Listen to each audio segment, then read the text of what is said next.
É um daqueles momentos em que vivemos e temos que sentir o que é o sentimento de comunidade, de partilha de vida em comum e em que cada um de nós tem como primeiro dever proteger-nos uns aos outros. Isto implica necessariamente que haja um esforço coletivo para enfrentar esta pandemia, como ontem foi classificada pela Organização Mundial de Saúde, quer ao nível internacional, quer ao nível nacional. Por isso, hoje tomei a iniciativa de ouvir todos os partidos políticos representados na Assembleia da República sobre o conjunto de medidas que o Conselho de Ministros hoje de manhã discutiu, de poder explicar o sentido destas medidas, de poder ouvir de todos sugestões para aperfeiçoamento ou aditamento de novas medidas, de modo a que o Conselho de Ministros, dentro em breve, possa adotar um conjunto de medidas que possam ter tradução legislativa. Quero aqui testemunhar aos portugueses que senti por parte de todos os partidos políticos, sem exceção, o empenho e uma determinação comum em partilharmos em conjunto esta batalha, que é uma batalha de todos. Não ao partido do vírus e do partido antivírus. Esta é uma luta pela nossa própria sobrevivência, pela proteção da saúde dos portugueses e estamos todos juntos nesta luta. Como tenho dito, o Governo está determinado em adotar a par e passo cada medida que se revele necessária, com base no melhor conhecimento científico e naquilo que seja um consenso técnico consolidado. Infelizmente, estamos perante um vírus que é novo e em várias matérias não há ainda um consenso técnico absolutamente consolidado. Desde os últimos dias, muitos aguardam uma decisão sobre a questão de saber se chegou o momento ou não de encerrar todos os estabelecimentos de ensino no nosso país. Aguardamos por um parecer do Conselho Nacional de Saúde Pública, que ontem se pronunciou no sentido de não aconselhar o encerramento generalizado, mas que o encerramento ocorresse nas circunstâncias em que a Autoridade de Saúde determine o seu encerramento. Contudo, hoje mesmo, o Centro Europeu para a Prevenção e Combate às Doenças emitiu um parecer onde, inequivocamente, recomenda a todos os Estados-membros da União Europeia o encerramento dos estabelecimentos de saúde. Não havendo... estabelecimentos de ensino e em todos os graus de ensino. Não havendo uma consolidação daquilo que é o entendimento técnico sobre esta matéria, manda o princípio da prudência que determinemos desde já e com efeitos a partir da próxima segunda-feira a suspensão de todas as atividades letivas presenciais até ao período das férias da Páscoa, sendo sujeita a reavaliação no próximo dia 9 de abril esta medida, de forma a então, nessa altura, determinarmos o que fazer relativamente ao terceiro período. Espero que até ao dia 9 de abril o consenso técnico se possa consolidar, que, por outro lado, possamos preparar medidas alternativas ao ensino presencial que permitam assegurar a conclusão deste ano letivo ou que a solução de pandémica possa ter uma evolução que seja mais favorável. Contudo, temos que assumir e partir do princípio que esta pandemia no continente europeu e designadamente em Portugal ainda não atingiu o seu pico, pelo contrário, está em fase de evolução, de modo a que é muito provável que nas próximas semanas mais doentes, venham a ser contaminados, porventura com mais graves consequências para a sua saúde e para a sua própria vida, e que este possa ser um surto mais duradouro do que se possa ter estimado inicialmente. Por isso, e como tenho dito, devemos desejar o melhor, mas devemos estar preparados para o pior. Por isso, aquela que é a maior responsabilidade de cada um de nós é cuidar do outro.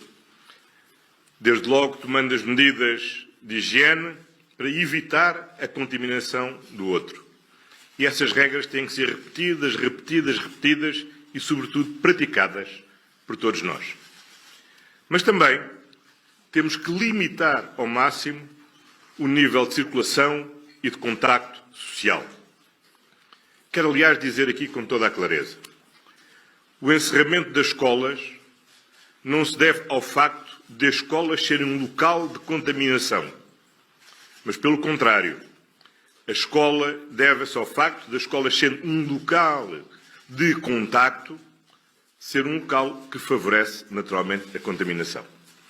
E por isso entendo que, se o contacto social se deslocar da escola para qualquer outro espaço, nós não estamos a combater a expansão da epidemia, estamos só a deslocalizar o espaço onde se desenvolve esta pandemia. Por isso, o apelo a que faço a todos é que tenhamos todos consciência que devemos limitar o máximo possível as nossas deslocações, os nossos contactos sociais, o nosso convívio social. Por isso, para além desta medida com caráter temporário de suspensão da atividade letiva presencial nas escolas, nós vamos determinar o encerramento das discotecas e estabelecimentos similares, vamos reduzir em 1/3 a lotação máxima de cada estabelecimento de restauração, de forma a aumentar o espaçamento entre os diferentes clientes, vamos determinar a limitação da frequência de centros comerciais ou de serviço público, de forma a que a sua frequência se adeque ao espaço de cada um, sem que haja um excesso de pessoas simultaneamente dentro do mesmo espaço. E, por outro lado, iremos também determinar que a proibição de desembarque dos passageiros dos navios de cruzeiro, que poderão continuar a aportar para efeitos de reabastecimento, mas não para desembarque de passageiros, com exceção, naturalmente, daqueles que sejam residentes em Portugal e que são, naturalmente, muito bem-vindos no seu regresso a casa. Todos sabemos que os idosos são uma população particularmente vulnerável e que é nosso dever não só cuidar dos nossos filhos, não só cuidar dos nossos amigos, dos nossos colegas, mas termos uma particular preocupação com os nossos pais e com os nossos avós. Por isso, tal como já foi determinado relativamente à região norte, será estendido a todo o país a limitação de visitas a lares de idosos, tal como, aliás, também é recomendado pelo Centro Europeu de Prevenção da Doença. Insisto, o primeiro dever de cada uma e de cada um de nós é cuidar do próximo, é evitar que, por negligência, por desconhecimento, ponhamos em risco a saúde do outro. Cada um de nós, certamente, se julga estar numa situação saudável, mas a verdade é que nenhum de nós sabe se não é portador de um vírus que involuntariamente está a passar ao outro. E é por isso que há uma enorme responsabilidade que temos que ter no nosso relacionamento social, de forma a podermos enfrentar como comunidade, como partilha, esta ameaça nova que estamos a viver e que só juntos poderemos enfrentar. O Conselho de Ministros de hoje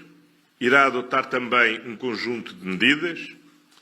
que serão devidamente desenvolvidas no briefing que terá lugar no final do Conselho de Ministros, tendo em vista, em primeiro lugar, reforçar a capacidade do nosso Serviço Nacional de Saúde para responder a esta situação de crise. Segundo lugar, para assegurar a proteção do emprego,